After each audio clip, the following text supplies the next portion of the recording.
지난 6월 18일 오션게이트 익스페디션이라고 하는 이 회사는 이 타이탄이라고 하는 잠수정이 전 세계 5대밖에 없는 심해 4,000m까지 내려갈 수 있는 잠수정이라고 광고를 했습니다.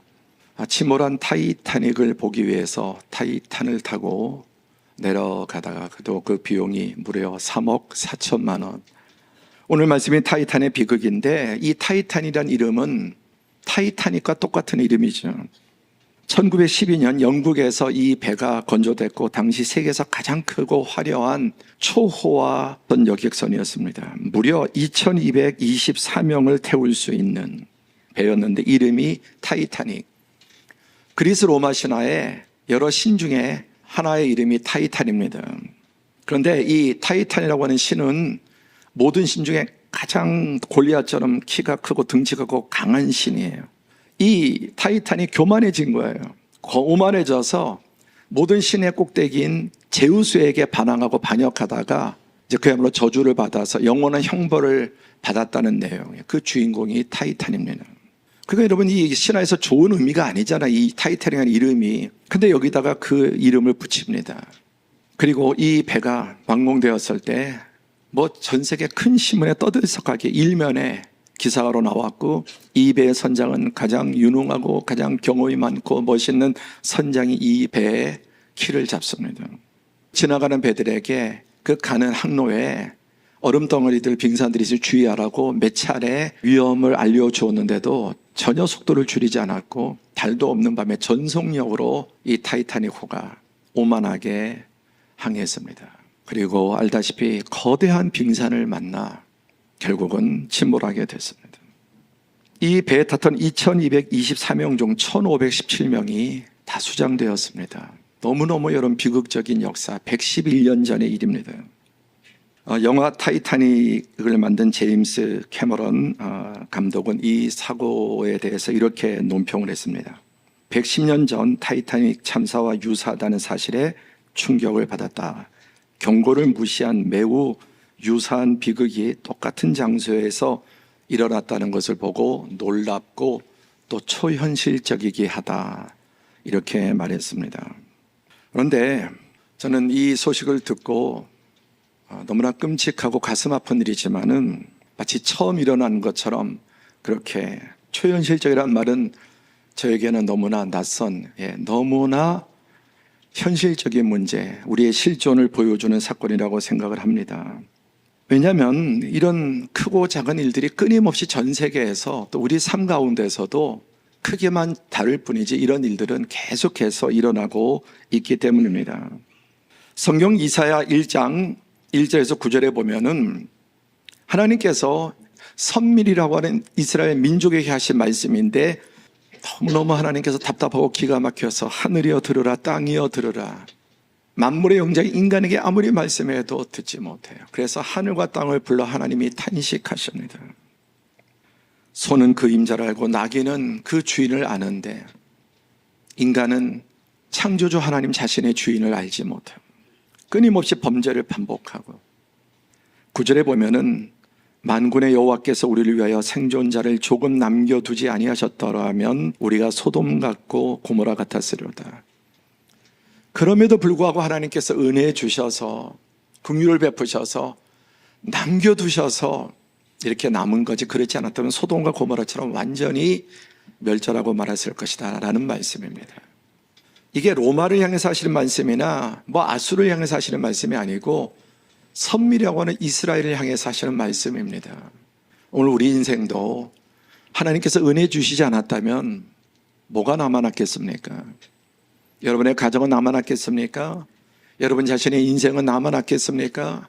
하나님이 은혜 주시지 않았다면 소돔과 고모라와 같았을 것이라고 말씀합니다.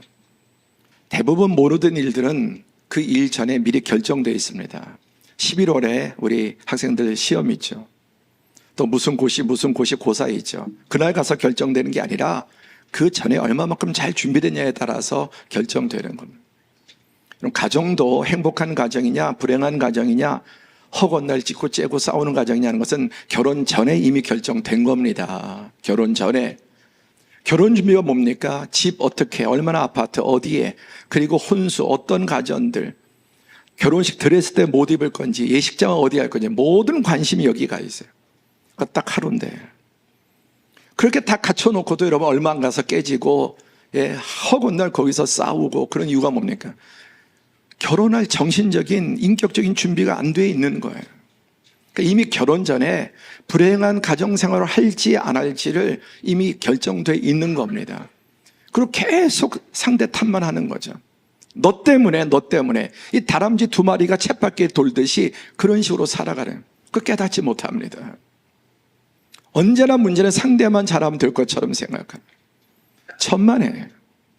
혹시 여러분의 가정의 모습이 다 다람쥐 두 마리가 끊임없이 점점 속도를 빨리빨리 돌아가는 똑같은 문제 가지고, 그게 바로 미련한 자는 절구에 넣고 공의로 찧어도 벗어나지 못한다는, 30년 40년 살아도 부부 사이에 똑같은 문제, 계속해서 그 문제를 벗어나지 못하고, 우리는 이미 답안지를 가지고 시험치로 들어간 학생과 똑같아서 하나님께서 모든 문제에 답을 주셨다는 말씀입니다.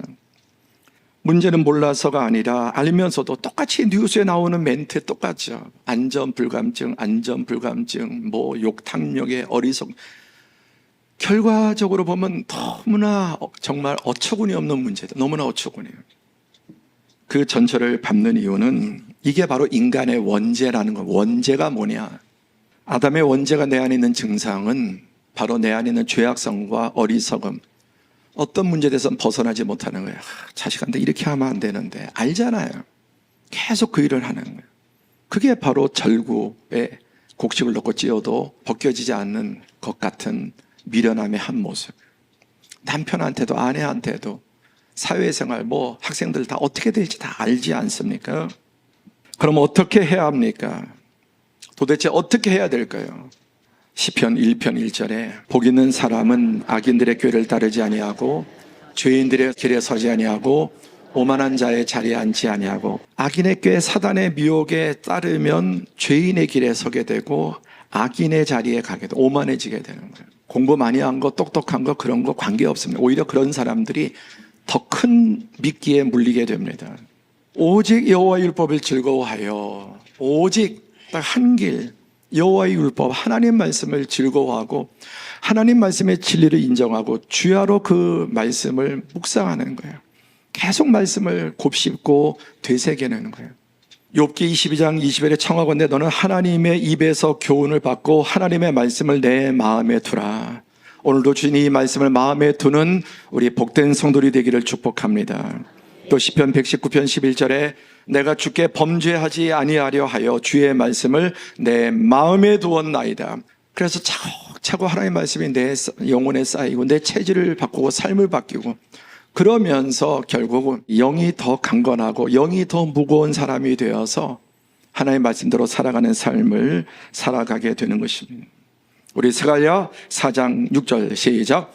만군의 여호와께서 말씀하시되 이는 힘으로 되지 아니하며 능으로도 되지 아니하니 오직 나의 영으로 되느니라. 자신의 의지력에 결심에 기반 두지 말고 성령님을, 힘으로도 능으로도 의지로도 되지 않지만 성령이 임하시면 성령의 도우심으로 승리할 수 있습니다.